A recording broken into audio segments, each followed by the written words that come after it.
Games today are designed not to get you to spend money to buy the game, but to keep you spending money perpetually in an ever-expanding ecosystem of virtual products you don't actually own called live service.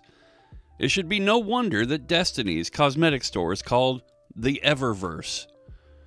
Fans of the Star Wars Battlefront series understand better than anyone where the sudden turn in our fortunes occurred. In 2015, EA DICE released Star Wars Battlefront, the long-awaited return of the storied franchise, and while it received mixed reviews, it sold 14 million copies. DICE created the game to appeal to a broad base of players rather than die-hard fans who grew up on the LucasArts originals. While the base game lacked some depth, it had a solid foundation, and its monetization was at least more honest. Players could pay $15 for a DLC pack which contained additional weapons, star cards, explosives, gadgets, or abilities, a unique game mode, multiple maps, and a new hero and villain. In this case, fans knew what they were getting each time, and the additional cost could justify the ongoing support of the game. There was a direct exchange of currency for actual game content, not just stuff to look at when the player avatar was rendered in-game. In fact, the game featured no cosmetic plan whatsoever. What games like H1Z1 and PUBG had introduced had yet to take the world by storm, and Fortnite was still 2 years away.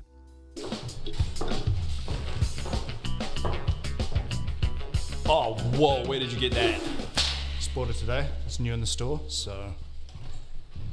Wow, that looks so cool. About this same time, Electronic Arts and Capital Games released Star Wars Galaxy of Heroes, a game to mobile platforms. While ostensibly free to play, everyone understands how these mobile games work. They are all quite clearly and obviously pay to win, and if a player has any interest in progressing through to the endgame content, they are heavily throttled until FOMO takes over and they fork over the money to improve their chances. Galaxy of Heroes famously sells packs which promise a chance to earn certain high-value game content with the odds clearly against the player to receive it. In terms of salvage, we got zero new pieces of Carbonti salvage. We're really doing a good job on that gear grind right there. And we did get one fully crafted Mark III center hollow projector, so not nearly as much gear as I was expecting out of 4 million points. There's another word for this kind of game. While this is a sordid and tawdry way to treat people, consumers still sign up to be the testing rats in this dopaminergic system, their phones and tablets becoming a lifeline between them and sweet distraction from real life. In fiscal year 2015, Galaxy of Heroes made just over $11 million, but in 2016 that revenue shot up to over $128 million. Needless to say, publisher Electronic Arts, fresh off their first of a 10-year exclusive license to publish Star Wars games, saw an opportunity to fleece a rabid fanbase. In October 2017, players had access to the multiplayer demo for Battlefront 2. The demo was a phenomenal game. With more modes and maps to come, players enjoyed the fluid gameplay and progression was reasonably paced, with the ability to earn quality star cards through gameplay. However, once the game was released before the Thanksgiving holiday, players encountered a disgusting bait-and-switch. Player progression was severely throttled, and the higher-rated star cards were more readily available by purchasing loot crates, just like in Galaxy of Heroes. What's more, Luke Skywalker and Darth Vader, the two most iconic characters in the Star Wars universe, were locked behind a virtual paywall of 60,000 in-game credits and estimated 40 hours of gameplay. Of course, one could easily purchase loot boxes for the chance to earn in-game credits and shorten that unlock time. Well, it's a casino. People gotta win sometimes. Hey, Ward, you're pissing me off. Now you're insulting my intelligence. Player backlash was fierce. People who pre-ordered the game based on beta gameplay felt betrayed. Bob Iger himself got involved. After meetings with EA executives, DICE was commissioned with revamping the game's progression and monetization. Future content was now going to be free to all players. EA executives at the time had to have a bad taste in their mouths. I don't understand. What happened to all that money? So, it's easy to understand why monetization in the game industry so quickly turned to cosmetics. Even the idea behind heirlooms in something like Apex Legends is a good idea. Design something cool that players want to use in the game that doesn't affect the outcome, let them pay money if they want it, and invest that money back into the game. Sounds reasonable, except this is a largely front-loaded scheme. The only thing it costs the company to make an heirloom or a legendary skin is the time it takes an artist to make it, and given the amount of iteration, hand design, and in-engine construction behind a nice skin, it makes sense that this costs money. But how much should it cost? The value of anything is justified by the amount the market is willing to pay for it, and Galaxy of Heroes proved there is a market that will pay for that. It just wasn't the online multiplayer shooter market. But how do we define the market value for a skin? It is a small wonder that Apex Legends routinely gets players to spend $160 to earn an heirloom during seasonal events.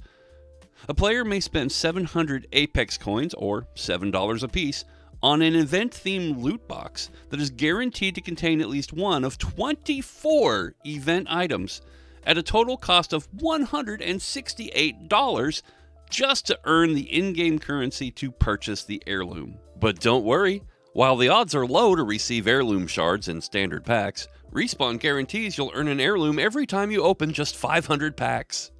Just for comparison, a standard loot box is only 100 Apex coins, but of course it wouldn't be a casino if better odds didn't cost you more money. At that rate, $168 is a bargain. Aren't you supposed to ask if I'll buy the trial token from you? You want to pay to win? That's, aren't you a warrior? Where's your honor? Where's your sense of pride and accomplishment? A legendary skin in the store may cost you 1,800 Apex coins or $18 US, whereas a legendary character skin, gun skin, and hollow spray combo may cost you twice as much. A regular legendary skin for a character can't even be purchased for Apex coins if it isn't in the store. These can be purchased with 1,200 crafting materials, which can be earned either in the Premium Battle Pass for a total of 1,320 materials over the season, or, you guessed it, in a loot box. Remember I said this is a front-loaded scheme. Well, what does that mean?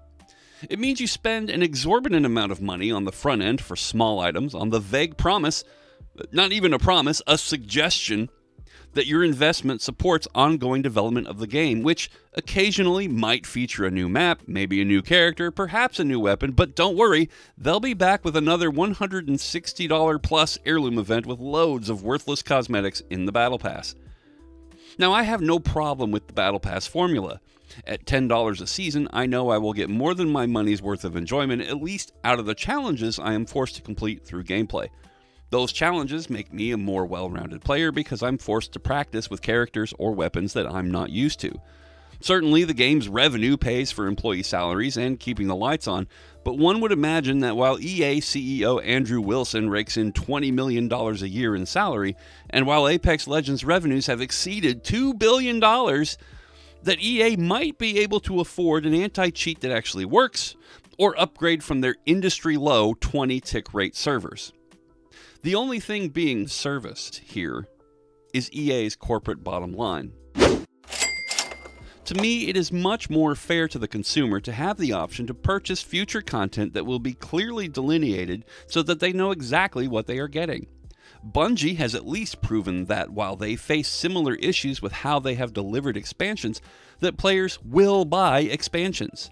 In an online multiplayer game, there is no fear of an expansion campaign that may or may not deliver on the story because there's no story involved. There is only this gear, that character, this weapon, that map. The problem is that we have yet to come out of the era where players demand a complete game. And if a game has future content that must be purchased, then obviously the game wasn't complete at launch. This is a logical fallacy. If you buy a house, you buy it as it is, plus or minus some repairs or improvements. Just because you plan on building an extra room, finishing the basement, adding a swimming pool, and raising a barn, doesn't mean someone sold you an incomplete house. If you purchased 2015's Battlefront, you knew what was included before you bought it, and you paid for it willingly. While it was limited in content, you knew what content was in it.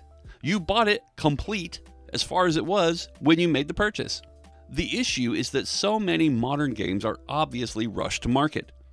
Developers work at the behest of their parent company publisher, who is only concerned with getting the game to market in this or that fiscal quarter to please shareholders or mutual fund managers who couldn't give two craps about how good a game is, only that revenues are up. Companies know, or believe, that bugs can be ironed out in a later patch and that more content can be added later. They do not take the time to properly playtest, to tweak according to player feedback, and public betas are obviously used to recruit playtesters that they don't have to pay. It is this lack of completion that angers players. It is this sort of thing that plagued games like Cyberpunk 2077 and Battlefield 2042, the game that signaled the end of DICE's work on Battlefront 2. Obviously, this is not something that is going to go away until consumers stop rewarding these companies for focusing on revenue drivers over player experience.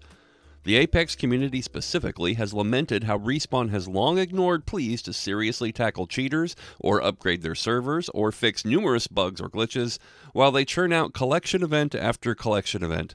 There wouldn't be a Star Wars Galaxy of Heroes if there weren't whales spending their money on it. Ladies and gentlemen, Gungans and Jots, holster them blasters and put your hands together because it's time for Whale or Fail! All we can do as a community to show the industry that we're not all looking for the next complex tier marketing scheme disguised as a shooter game is support publishers who put out quality games with fair monetization. One of these opportunities is Helldivers 2, which, though plagued with server issues at the moment due to a highly favorable response, is providing a monetization structure that feels more fair and offers players the opportunity to earn a fair amount of premium currency through gameplay.